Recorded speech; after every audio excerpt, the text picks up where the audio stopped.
Assalamualaikum warahmatullahi wabarakatuh. Perkenalkan, saya Holis Wahyuniati dari kelas E5D Universitas PGRI Argopuro Jember. Di sini saya akan menindaklanjuti tugas UAS, yaitu presentasi pengelolaan satuan PAUD yang dibimbing oleh dosen pengampu Ibu Ratnasari Dwi Adi Chandra, SPD, MPD. Berikut presentasi dari saya.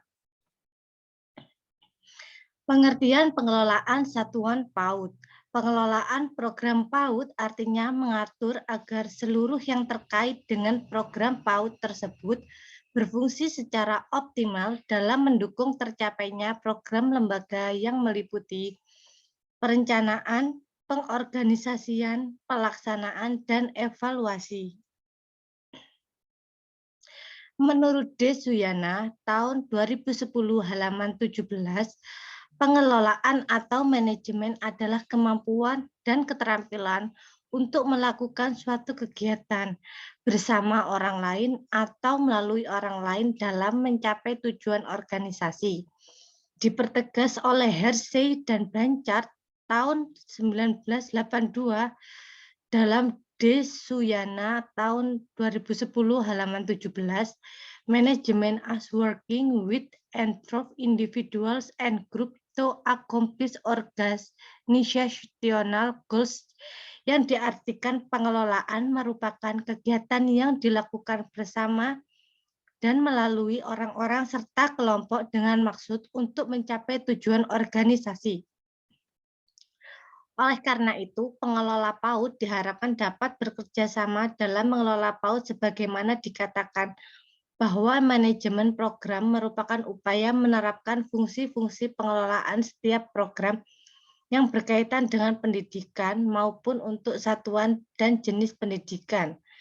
Menurut George R. Terry dalam Wibowo tahun 2012 halaman 12, menjelaskan fungsi manajemen ada 4, yakni planning atau perencanaan, 2 organisasi atau menyusun, 3 actuating atau menggerakkan untuk bekerja, dan 4 controlling atau pengawasan. Sedangkan kualitas pendidikan di Indonesia.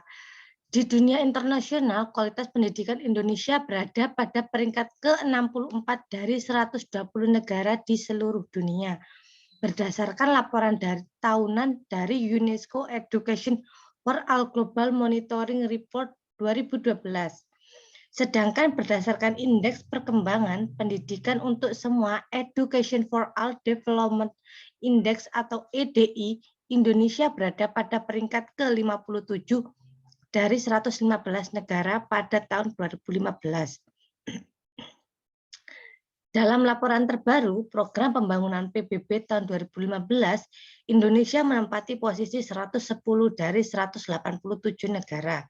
Dalam Indeks Pembangunan Manusia atau IPM, dengan angka 0,684. Indonesia masih tertinggal dari 2 negara tetangga ASEAN, yaitu Malaysia di peringkat 62 dan Singapura di peringkat 11. Pendidikan dalam SDGs 2030. 4.1 Pendidikan berkualitas menjamin kualitas pendidikan yang inklusif dan merata, serta meningkatkan kesempatan belajar sepanjang hayat untuk semua. 4.2 Pada tahun 2030 menjamin bahwa semua anak perempuan dan laki-laki memiliki akses terhadap perkembangan dan pengasuhan anak usia dini, pengasuhan pendidikan prasekolah dasar yang berkualitas sehingga mereka siap untuk menempuh pendidikan dasar. Untuk kondisi PAUD saat ini, baru 41% satuan terakreditasi dan hanya 8,6% memiliki akreditasi A. 48,3% tenaga pendidik belum memiliki ijazah S1. Literasi dan numerisasi diajarkan secara drilling. PAUD berkualitas adalah PAUD yang terpenuhinya standar nasional PAUD dan mengutamakan kualitas proses pembelajaran. Ada 8 standar nasional PAUD menurut Permendikbud halaman 137 tahun 2014. Standar 1, standar tingkat pencapaian perkembangan usia dini. Standar kedua, standar isi. Standar ketiga, standar proses. Standar keempat, standar penilaian. Standar kelima, standar pendidik dan tenaga pendidik. Standar keenam, standar sarana dan prasarana. Standar ketujuh, standar pengelolaan, dan standar kedelapan, standar pembiayaan. Standar pengelolaan yaitu kriteria tentang perencanaan, pelaksanaan, dan pengawasan kegiatan pendidikan atau tingkat satuan atau program PAUD. Pada pasal 33 Permendikbud halaman 137 tahun 2014, standar pengelolaan PAUD merupakan pelaksanaan yang mengacu pada standar isi, proses, pendidik, dan tenaga kependidikan, sarana dan prasarana, serta pembiayaan. Standar pengelolaan PAUD yaitu penyusunan kegiatan lembaga PAUD dalam mencapai visi, misi, dan tujuan lembaga.